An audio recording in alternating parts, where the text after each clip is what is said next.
these new growths, and it's been cut down. Talking about diversity, when they clear out the forest, they're cutting down everything. But when they're replanting only one type, maybe similar types of Totally. tree. I mean, it depends. There are cases where, you know, reforestation projects are focused on reestablishing diversity, right? Because native forests, you know, depending on where they are, could contain multiple, up to dozens, up to 100 species of trees, you know, not to mention all the different shrubs and different forms of plants and microbiology and macrobiology that's there. It's this really complex system that, you know, took fucking millions of years to create. Yeah. You know, so you cut that down. Really, what they're going for is predominantly timber. And when they come back in, there's only certain trees generally that are really highly valued, so they'll plant those trees. And whether it's, you know, Doug firs or ponderosas or maybe some form of cedar. Yeah. But what you're doing effectively is you're taking out all of those trees. Usually they'll go through, they'll spray, they'll take all the organic material, they'll put it up in piles too, burn it. The spraying is for the trees and the other plants they don't want to grow that might compete with the new trees they're bringing in. And then they go in and, you know, plant mostly in rows, small seedlings, and hope they get established.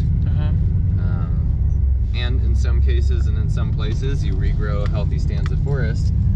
Most often is that every time you cut that forest, though, you're taking away a lot of the biomass. So it's like the physical material of all of those trees and plants. You know, and you're compacting all of the soil out there.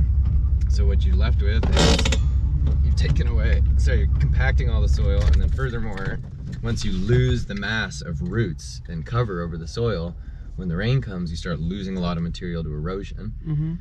And so soil takes a very, very long time to build.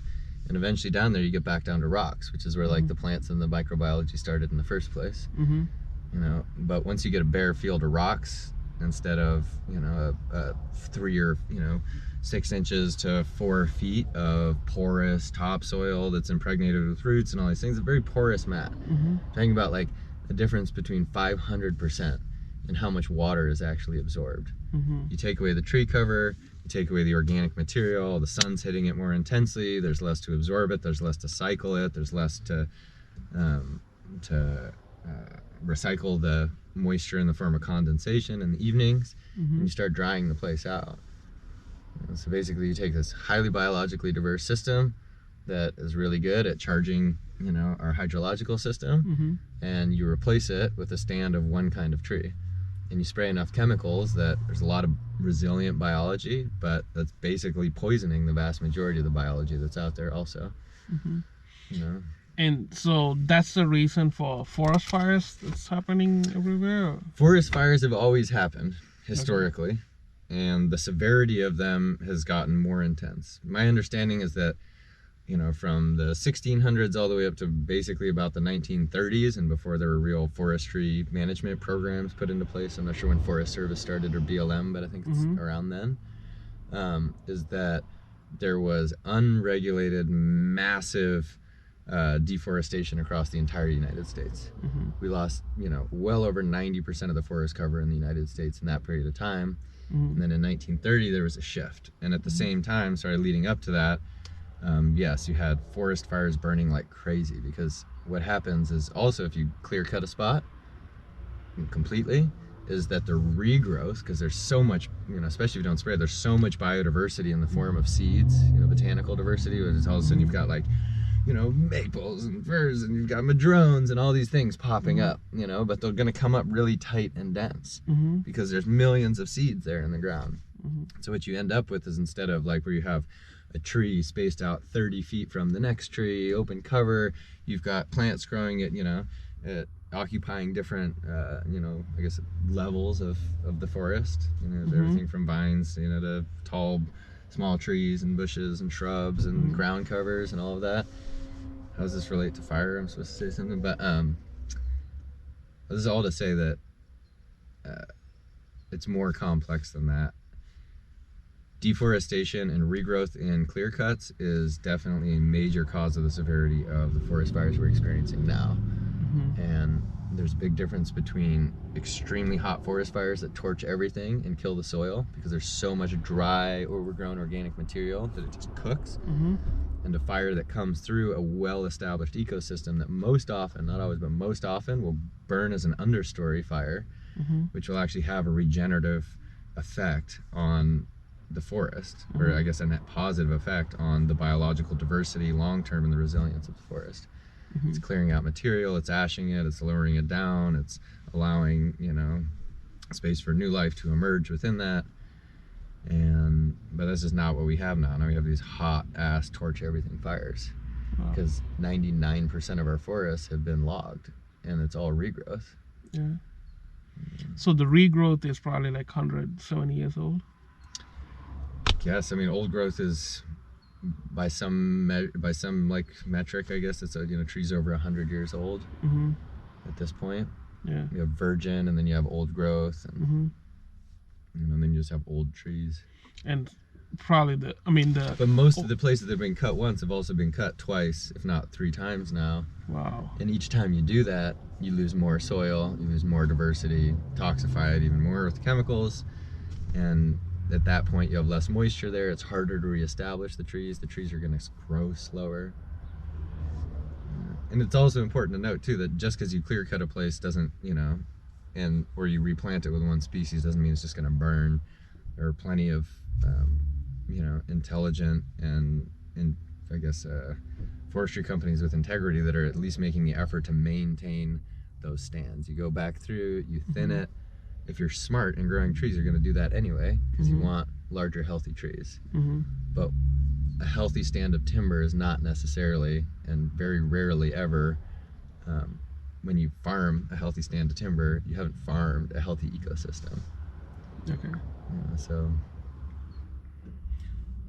the original forest in this region is, the trees are like 1,000+ years old.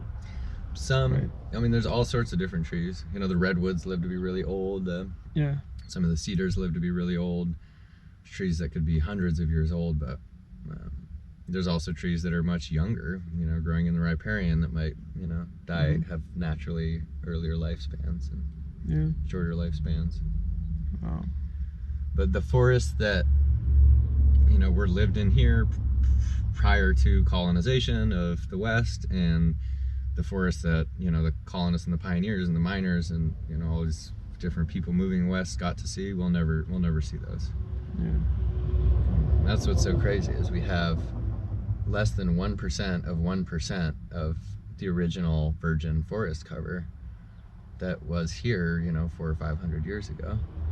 And it's not an inherently like bad thing, but the reality is that an ecosystem, an established ecosystem, is the rarest and, in my opinion, most valuable resource that exists on planet Earth, because it is some of the most complex biological technology that exists. It is one of the most integrated and complex systems in our known universe. It's like it's just the America, planet Earth. But you know, it's like it is the most efficient regenerative producer of life that there is. It's a complex ecosystem of 1 million different species working in synergy. Yeah. You know, there's death and destruction. Shit's eating other things. It's not like you know, it's not all about peaceful nonviolence. Yeah. But that system, it's like there is no waste in that system. And left to its own devices, it will continue to develop more diversity and more resiliency as it reaches some sort of homeostasis. You know, and that shit takes millions of years. Yeah. We might grow a big tree again, but there's no fucking way we're gonna grow a virgin chunk of the Klamath Siskiyou Wilderness ever again. Yeah. So the little bit, and the crazy thing is they're still logging those trees.